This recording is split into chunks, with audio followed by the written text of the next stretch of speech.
manager at the time as well, hey, I think I'm dealing with some depression, and he wanted me to see the brighter side of things. No, y'all are about to go on tour. Y'all got Barbie dolls. What are you talking about? Y'all just signed a crazy big deal with Columbia. I could see myself in a pit trying to get out, just feeling so heavy that when I would make one step, the weight would just pull me back down. So apparently, being part of Destiny's Child was both a huge opportunity and a heavy burden for Michelle Williams.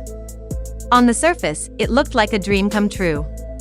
She was in one of the biggest girl groups of all time, performing at sold-out shows, topping charts, and becoming a household name.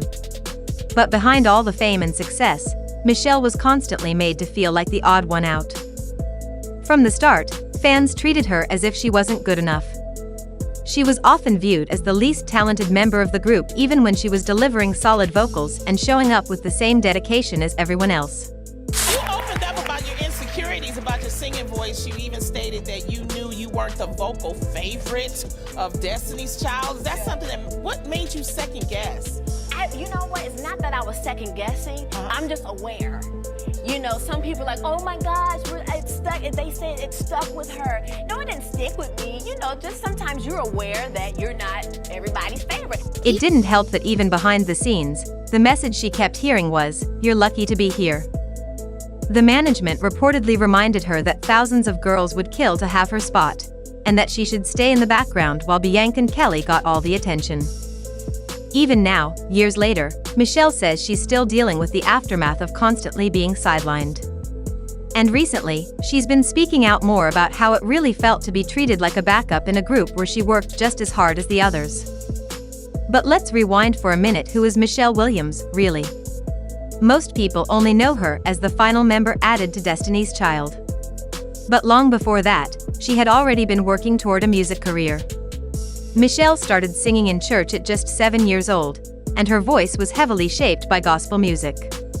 She developed her sound through years of church performances, which you can still hear in her powerful and soulful vocal delivery. Funny enough, music wasn't even her first plan. Michelle went to Louisiana State University to study criminal justice. But 2 years in, she realized her heart was in music. So she dropped out, started performing at clubs, and eventually landed a gig singing backup for Monica.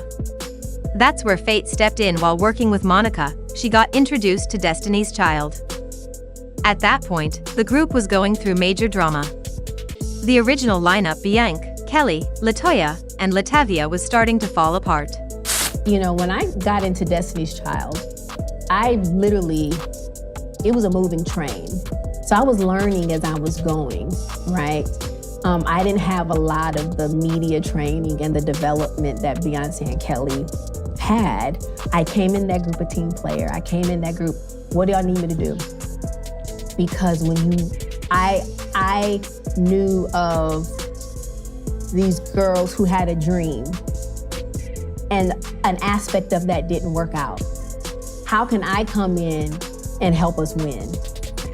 So I always feel like, regardless, throughout the years, regardless of what has been written about me, whatever is said about me, I knew my mission, and we had an agreement. We're here to win. LaToya and Latavia were unhappy with the group's management, especially with how much control Beyonce's father, Matthew Knowles, had over everything. They felt he was favoring his daughter and Kelly, and they wanted someone else to manage the group. Eventually, the tension boiled over, and both girls were let go. That's when Michelle entered the picture. She had actually met Beyonce and Kelly in a hotel lobby in Atlanta the year before, but nothing came of it back then. Now, with 2 spots open in the group, Michelle was recommended to Beyonce, and the rest is history. Michelle and another singer named Farrah Franklin were added to the group. But Farrah didn't last long. After just 5 months, she disappeared from performances and was soon out of the group altogether. From that moment, Destiny's Child became the trio we all know: Beyonce, Kelly, and Michelle. At first, fans didn't really know what to make of Michelle. She wasn't part of the original group. She hadn't grown up rehearsing alongside Beyonce and Kelly. She was still learning the ropes of the music industry. And while Destiny's Child already had a strong fan base, people weren't exactly welcoming her with open arms. How do Destiny's Child stand? but you will not talk bad about Michelle and say that they can have a tour without her. You cannot have a Destiny's Child tour without Michelle. Can you do it without LaToya or LaTavia? Yeah, like absolutely. But Michelle, there's absolutely no way that can happen. And Michelle Williams has never met a bridge that she can't cross, okay? That girl was the bridge maker and creator for that. Like that, there's so many songs that she sung the bridge on that brought it home. Like, Many were still bitter about LaToya and LaTavia's exit, and unfortunately, some of that bitterness got directed at Michelle. Still, Michelle didn't let that stop her. She focused on the music, showed up on time, learned her lines, and did the work. Her relationship with Bianca and Kelly grew stronger over time, and the trio went on to release Independent Women Part 1 for the Charlie's Angels soundtrack. The song was a massive hit and helped solidify the group's new lineup. Then came Survivor, the album that changed everything.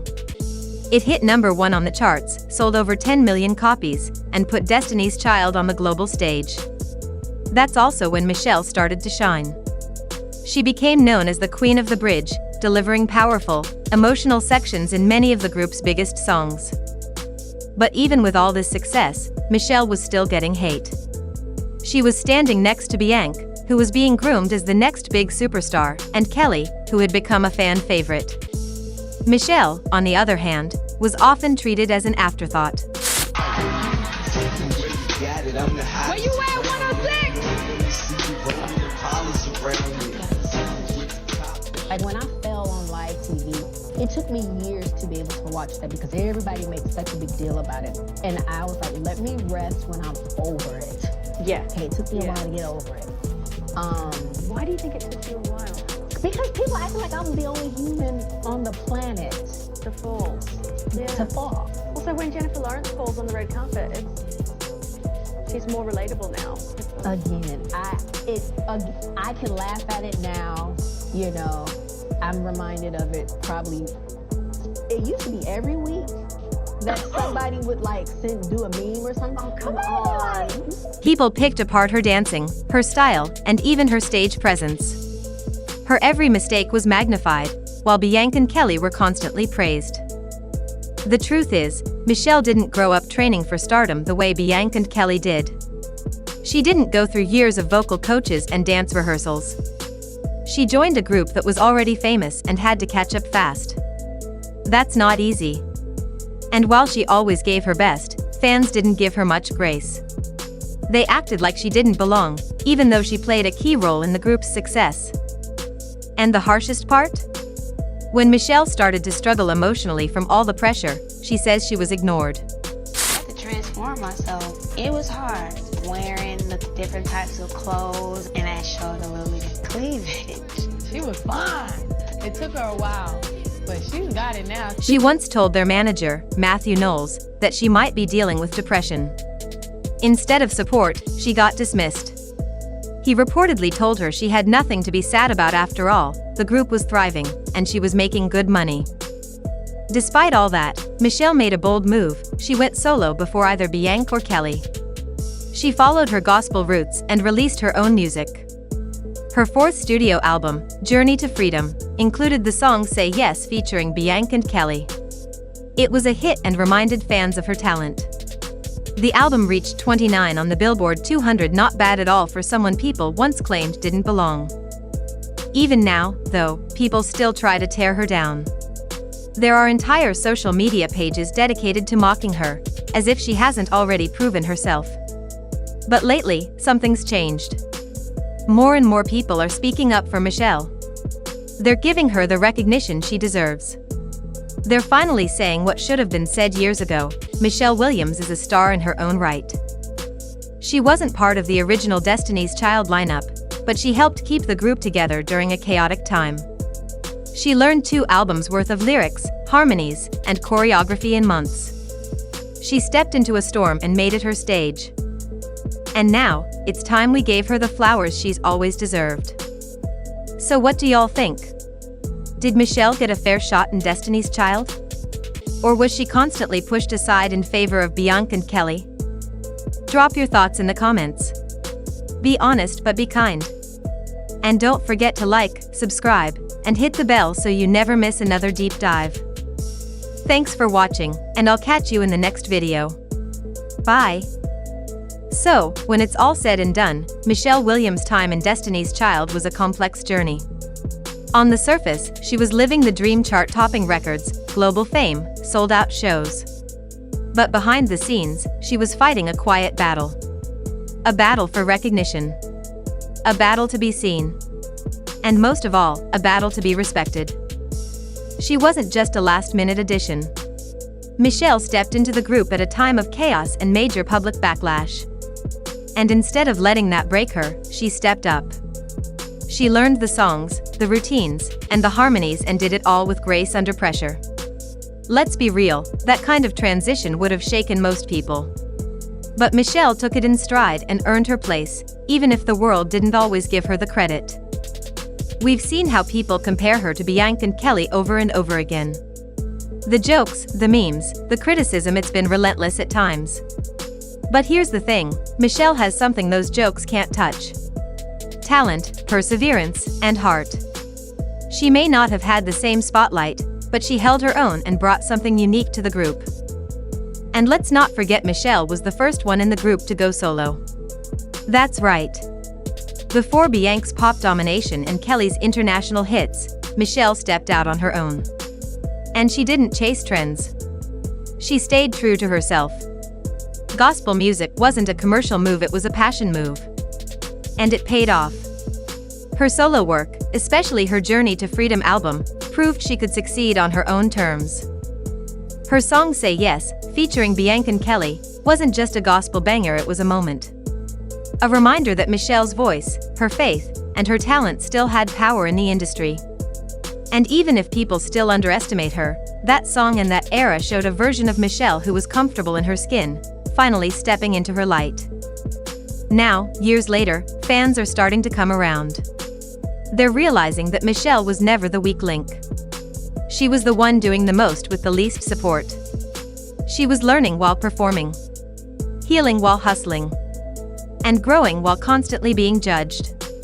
That takes strength most people couldn't begin to understand. So maybe now is the time we stop using Michelle Williams as the punchline and start giving her the praise she deserves. Because let's be honest, without Michelle, Destiny's Child wouldn't have had the same harmony, the same bridge magic, or the same heart. She brought balance. She brought soul. And she brought that underdog energy that made the trio what it was. She wasn't just the other girl in Destiny's Child. She was the bridge queen. The survivor.